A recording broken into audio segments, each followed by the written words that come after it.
மனிதன் நிம்மதி பெறுவதற்காக, அமைதி பெறுவதற்காக இறைவனால் வழங்கப்பட்ட பெரும் அருட்கொடை வீடு. அந்த வீட்டிற்குள் ஒருவன் நுழைகிற போதும், வீட்டை விட்டு வெளியேறுகிற போதும் அவன் பேண வேண்டிய சுன்னத்துகளை நபி அவர்கள் கற்றுத் தருகிறார்கள். நபி அவர்கள் எப்பொழுது வீட்டிற்குள் நுழைந்தாலும் வீட்டில் இருப்பவர்களுக்கு சலாம் சொல்லித்தான் நுழைவார்கள். வீட்டிலே நுழைகிற போது தன்னுடைய வலது நாளை முற்படுத்தி நுழைவார்கள். வீட்டிற்குள் நுழைய நாடுகிற போது பிஸ்மில்லாஹி வலஜனா பிஸ்மில்லாஹி ஹரஜனா வஅலா ரப்பினா தவக்கல்னா என்கின்ற துஆவை ஓதிக் கொள்வார்கள். எப்பொழுது வீட்டிற்குள் நுழைந்தாலும் நபி அவர்கள் தன்னுடைய வாயை மிஸ்வாக்கால் சுத்தம் செய்து கொள்வார்கள்.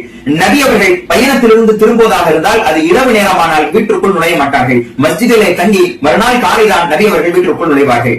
நபி அவர்கள் அறிவிப்பு செய்யாமல் திடீரென்று வீட்டிற்குள் நுழைந்து சர்ப்ரைஸ் செய்ய மாட்டார்கள். நபி அவர்கள் ஒரு வீட்டிற்கு வெளியே தன்னுடைய உறவுகள், நண்பர்களை சந்திக்க நாடுகிற போது வீட்டு வாசலில் சலாம் சொல்லி 3 முறை கதவை தட்டுவார்கள். உள்ளிருந்து பதில் வந்தது என்று சொன்னால் உள்ளே நுழைவார்கள். பதில் வரவில்லை என்று சொன்னால் அமைதியாக திரும்பி வந்து விடுவார்கள்.